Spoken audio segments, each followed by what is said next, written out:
Winston as Churchill, The World Crisis, Volume 5, Chapter 10, Austria against Russia. In its broadest outline, the immense composite Battle of Lemberg was fought by 3 Austrian against 4 Russian armies during 3 weeks from August 23 to September 12 along a 200-mile front facing northeast between the Vistula and the Dniester rivers. From the beginning of September onwards, each side was joined by an additional army. At first, the 2 northern Austrian armies defeated the 2 Russian armies opposite them. They were robbed of their victory by the easterly advance of the 2 southern Russian armies upon Lemberg, which overpowered the 3rd Austrian army before an additional Austrian army could be recalled from Serbia, whither it had been sent in error. The whole Austrian front was thus driven back 150 miles and only reformed behind the Wisloka River. This prodigious military event comprised 7 separate hard-fought battles between individual armies, each lasting several days, reacting upon each other, involving the engagement of 648 Austrian battalions against 720 Russians, and causing in the aggregate to both sides the loss or slaughter of between 500,000 and 600,000 men. This mighty episode must now be described. By August 20, the 3 Austrian armies of Dankel, the 1st, Auffenberg, the 4th, and Brudermann, the 3rd, were ranged in line, with the army group of Kummer, supported by Woyr's German corps, protecting their left, and the army group of Köves, their right flank. Conrad's expectation that the main Russian force would be found in Poland between Lublin and Kulm led him to discount the chance of any heavy attacks upon Lemberg from the east.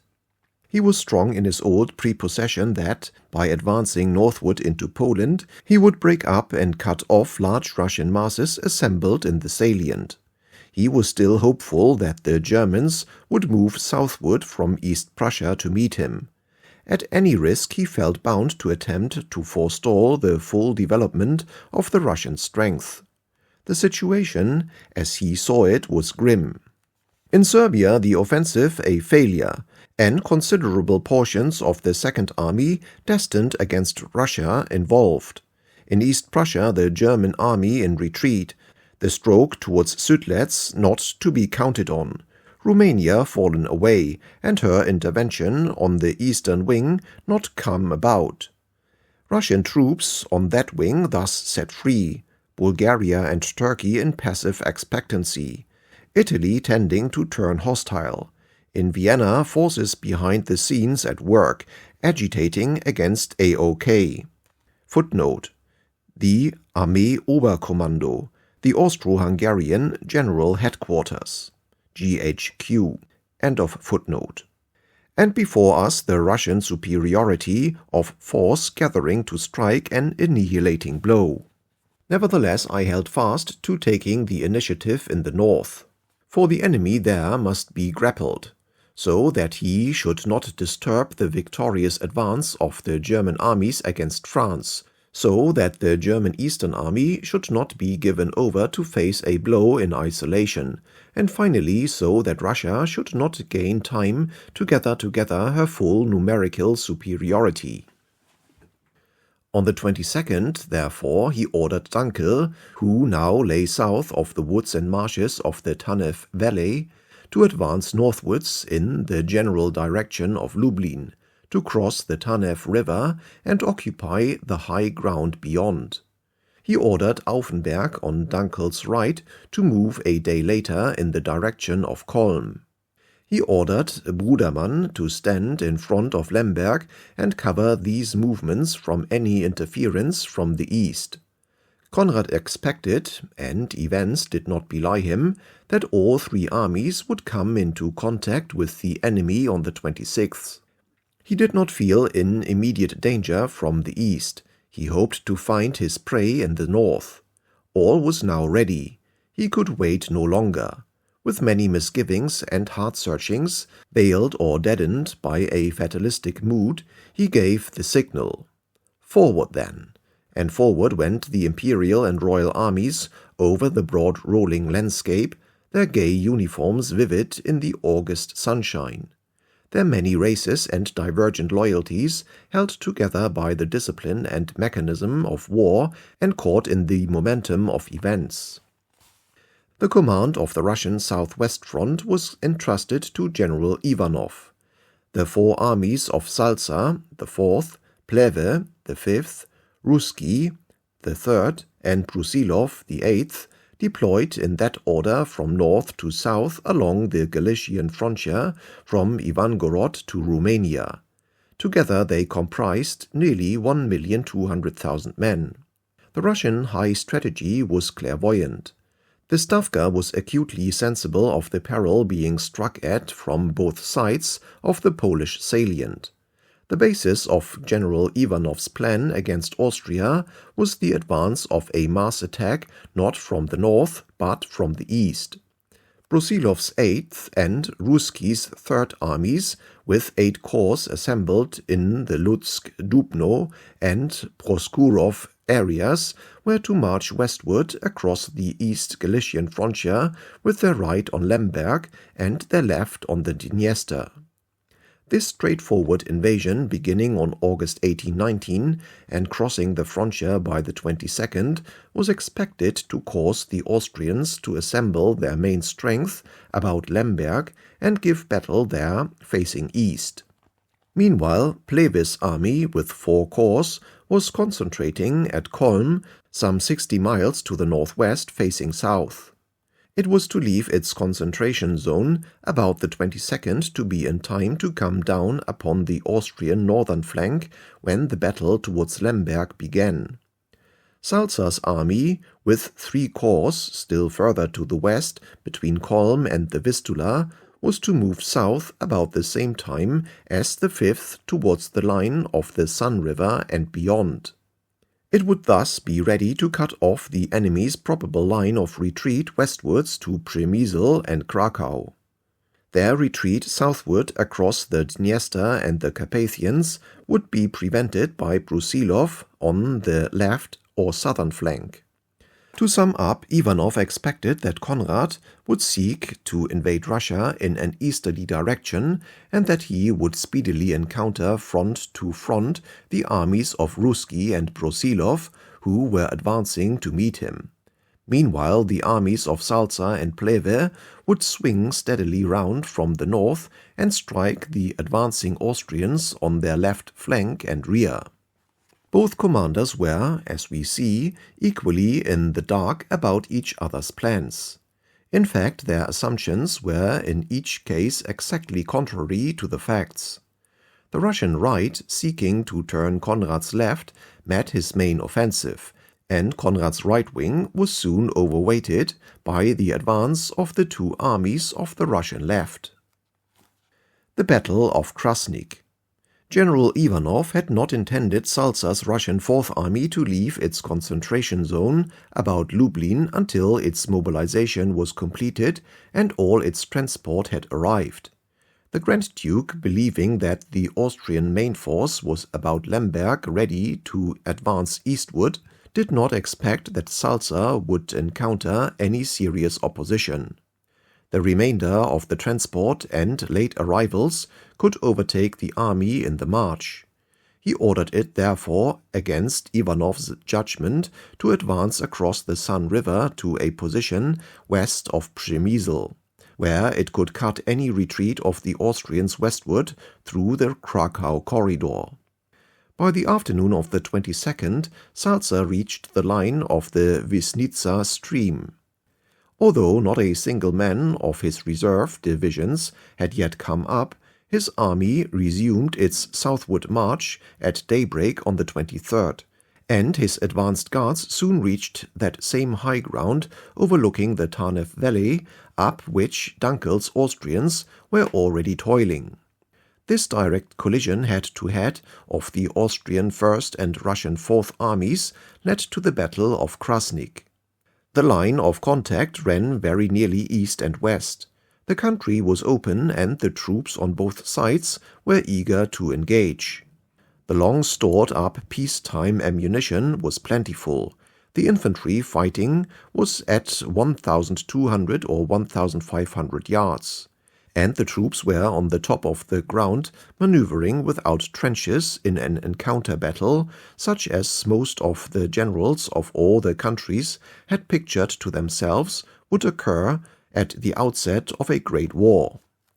As the Austrian center and left reached the high ground, they encountered the leading troops of the 14th Corps forming the Russian right. Severe fighting followed with heavy losses to both sides and without appreciable gains to either. But during the afternoon the Austrian left, the 1st Corps, came into action, and by this preponderance the Russian 14th Corps was beaten back upon Krasnik, involving in its retreat the 13th Cavalry Division between Krasnik and the Vistula. Meanwhile, the 10th Corps on the Austrian right had reached its destination without meeting the enemy forces in its front, for these had halted for the night in the valley of the Po, 3 or 4 miles farther north. Such was the first day. Both armies renewed the battle on the 24th.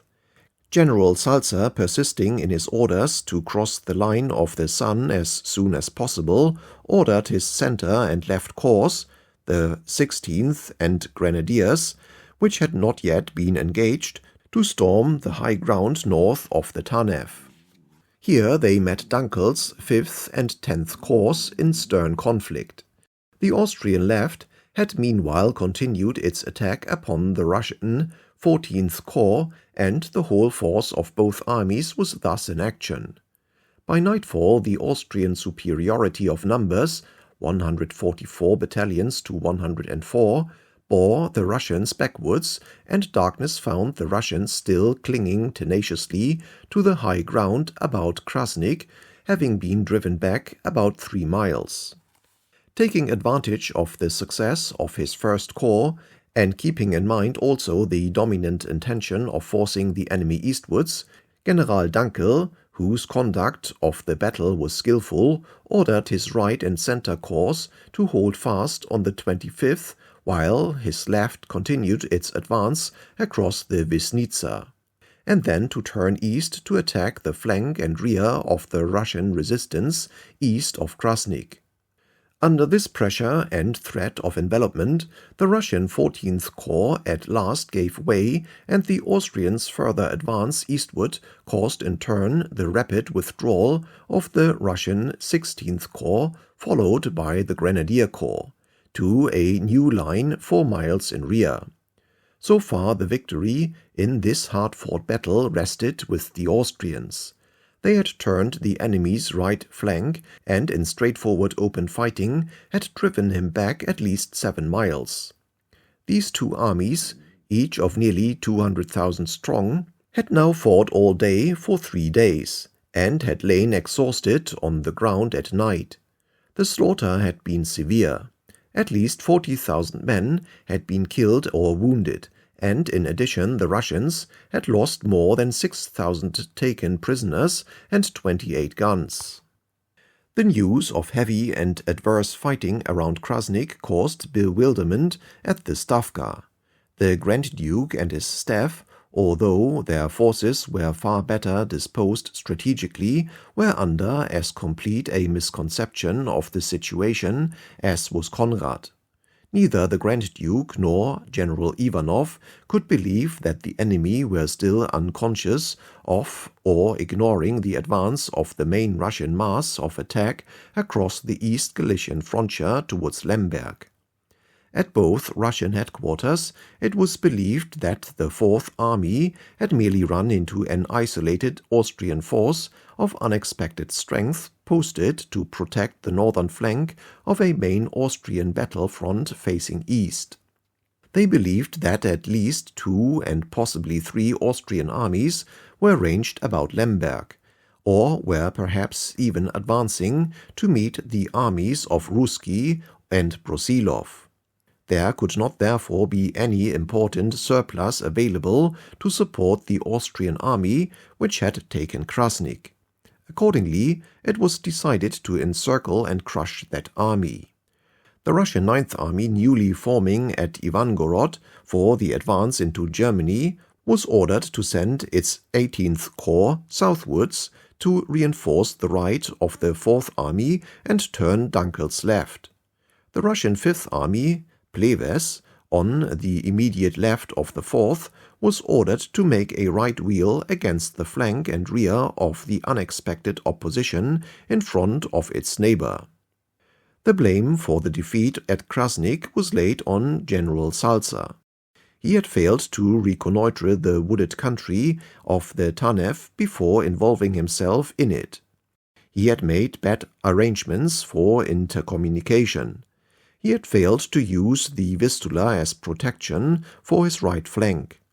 It is always easy to cite errors of this kind after a reverse, but it is probable that the undue haste with which the Grand Duke Nicholas himself had sent forward his Fourth Army before its concentration was complete and thus exposed it to battle against markedly superior numbers played at least as large a part in its misfortune as the faulty tactics of its unlucky commander. Be that as it may, General Salza on the evening of the 25th was superseded in the command of his army by General Ewart. The news of Dunkel's success at Krasnik inspirited Conrad's already audacious and sanguine temperament. "This," he writes, "was a joyful and welcome beginning, but I knew only too well that it was only a beginning and that the momentous decisions were yet to be taken. The basic idea was an offensive to give a decision between the Bug and the Vistula, and repel the blow threatening Lemberg from the east and northeast, but also to prevent the Russians, in the Brody direction, from turning their forces against the Fourth Army, from which I looked for a decision." The Austrian Fourth Army under General Auffenberg was now almost in line upon Dunkel's right, and its intervention the next day might be decisive. Conrad, bidding high for victory, actually drew on the night of the 25th 3 divisions from his already weak Third Army under the Archduke Joseph Ferdinand to support, prolong, and protect the right of Auffenberg. He was still without any serious apprehension of the Russian attack impending from the east upon Lemberg. The few Russian corps reported crossing the East Galician frontier he regarded as a passing episode. His view was shared by General Brudermann, who on the 25th proposed to attack and envelop the northern Russian columns approaching Zlotzow. Conrad agreed, and Brudermann ordered his reduced Third Army, together with the bulk of Kövers's army group, to march north and east on the 26th. There are 2 parallel tributaries of the Dniester River, called the Gnila and the Zlota Lipa, respectively. Brudermann set his whole available force in march across the former to meet the Russians on the latter. The Austrian Second Army was only now beginning to arrive around Stanislau in the south. Thus we see the Third Austrian Army, the sole defense of the whole of the right flank and communications of Dunkel and Auffenberg, not only giving a quarter of its strength to aid the northern battle, but eagerly and confidently advancing northward and eastward against what their leaders regarded as a weaker foe. At this moment the armies of Ruzsky and Brusilov, with 8 army corps comprising 336 battalions, 264 squadrons, and 1,214 guns, were rolling forward slowly and with every precaution at about 8 miles a day upon an 80-mile front. The heads of their columns, too, would reach the Zlota Lipa on the 26th. When properly closed up and fully deployed, they were more than 2.5 times the strength of Brudermann's army. From the 26th onwards, therefore, 2 new separate battles began, and raged simultaneously some 30 miles apart, reacting continually one upon the other. The scale of the conflict was trebled, and the whole Austrian front was in action. The Battle of Komarov. In the north, each antagonist brought an entire new army into action. The Battle of Krasnik continued, and upon its right the Battle of Komarov began. The beginning was remarkable. As Plevis' Fifth Army, in pursuance of the Grand Duke's orders, swung right-handed like a door on its hinges to strike Dunkel upon his right and rear, he exposed his own flank to the Fourth Austrian Army, which under Auffenberg was now coming up on Dunkel's right. Auffenberg believed that only 3 Russian divisions were in front of him and that the enemy's main body was at least a day behind. Plehve was not aware that any strong Austrian force was marching upon him. Auffenberg decided upon an immediate attack, and set his 3 corps, the 6th, 9th, and 2nd, in line in touch with Dunkel, his center directed upon Komarov, and his left on Zamość. Auffenberg's advancing divisions clashed almost immediately with the left flank guards of Plehve's army on its westward march. The Austrian cavalry divisions soon came in contact with the Russian Fifth Corps marching westwards towards the river Hushva. Fighting dismounted, they compelled the Russians to deploy. But, as is always the case, the cavalry carabines were no match for the infantry rifles, and before noon the horsemen had had enough and withdrew from the field. One after another, Auffenberg's corps collided with the Russian troops marching across their front, forcing them to turn and fight under quite unforeseen conditions. West of the Tomaszów-Zamość high road, 4 Austrian divisions in a strong mass caught the Russian 25th Corps in the act of wheeling, and after heavy fighting in the woods south and southwest of Zamość, forced them back to the walls of the town.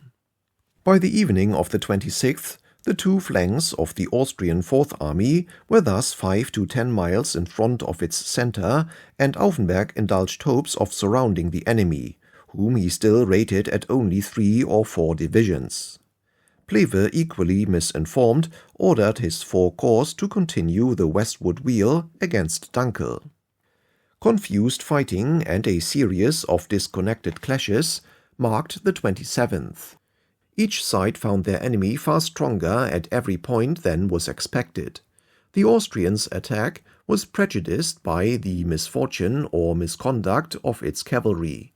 Before dawn, a Russian Cossack detachment broke into the bivouacs of the 10th Austrian Cavalry Division at Unov, unguarded by outposts, and raised a panic from which the division was only rallied after a flight of 10 miles. The 6th Austrian Cavalry Division, in the contagion of the alarm, also fell back 6 miles towards Narol. The Austrians' 6th Corps, advancing across the Hushva to begin their closing-in movement northwestward, counted on these same cavalry to protect their right flank. They were now attacked from this quarter by Russian troops in strong force, and could make no further progress. After long fighting in the center, the Austrian 2nd Corps carried Zamość village and the high ground about it. In spite of the heavy Austrian attack upon his left, General Plehve felt strong enough to persevere on the 28th in his original intention of marching westward against Dunkel's right, and Auffenberg, cheered by the capture of Zamość, pursued his enveloping operation. But now on Auffenberg's extreme right, the 3 divisions of the Archduke Joseph Ferdinand had reached the battlefield. They had been delayed throughout the 27th by an order and a counter-order, the significance of which will presently appear. They were on the 28th about to come into action on the right of the 6th Corps and, with what it was hoped would be overwhelming strength, complete the envelopment. Meanwhile, the whole of the rest of both Austrian armies engaged the Russians on their front. August 28 began with an Austrian disaster. The right flank division, the 15th of the 6th Corps, still unprotected by the cavalry, had been ordered to fall back during the night to the south side of the Huchva, to join in later with the advance of the Archduke Joseph's division when they came up level with it. The 15th Division, in recrossing the swampy valley shortly after midnight, marched into and through the outpost line of the Russian 5th Corps, which had penetrated thus far. The Russians waited till the mass of the division was crowded upon the long stretch of banked-up road across the swamp. A devastating fire was then opened upon it from all sides. The division was at once thrown into utter confusion. Its commander committed suicide, and after suffering 4,000 or 5,000 casualties, the remnants of the division escaped westwards, leaving 4,000 prisoners and 20 guns in Russian hands. In the alarm consequent upon the annihilation of this division, the 27th Austrian Division on the left at once deployed facing east. The panic spread during the darkness to the 26th Division of the 9th Corps in the center. Thus the whole attack of Auffenberg's center and right was deranged and delayed till late in the afternoon. But meanwhile the Archduke's 3 divisions were moving up to the Solokia River, and their advance from so threatening an angle became effective. During the morning they took the 61st Division of Pleves' left corps, the 17th, by surprise, in flank and rear, while it was still marching westwards.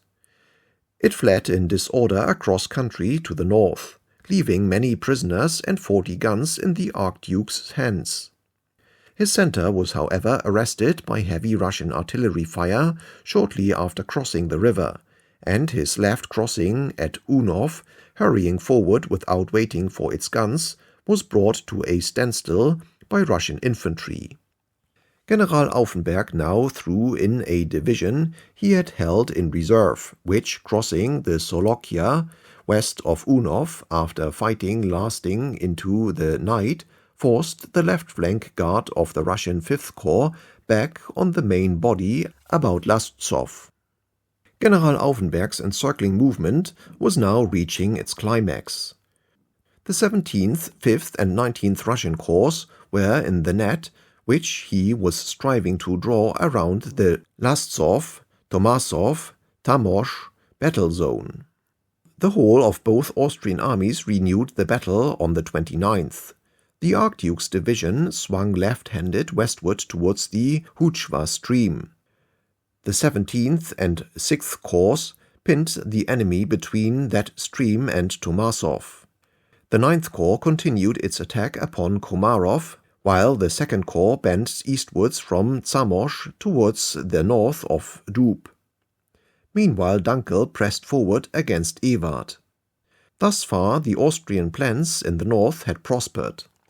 One cannot be certain, says the Russian official history written under the Soviet, whether what was intended was a general offensive or a sort of attaque brusquée, endeavoring to make up by rapidity for a marked numerical inferiority.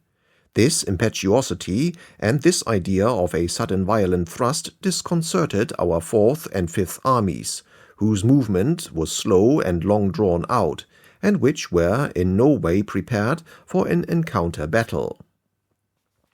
Leaving the struggle to approach its climax, we must now turn to the Lemberg front.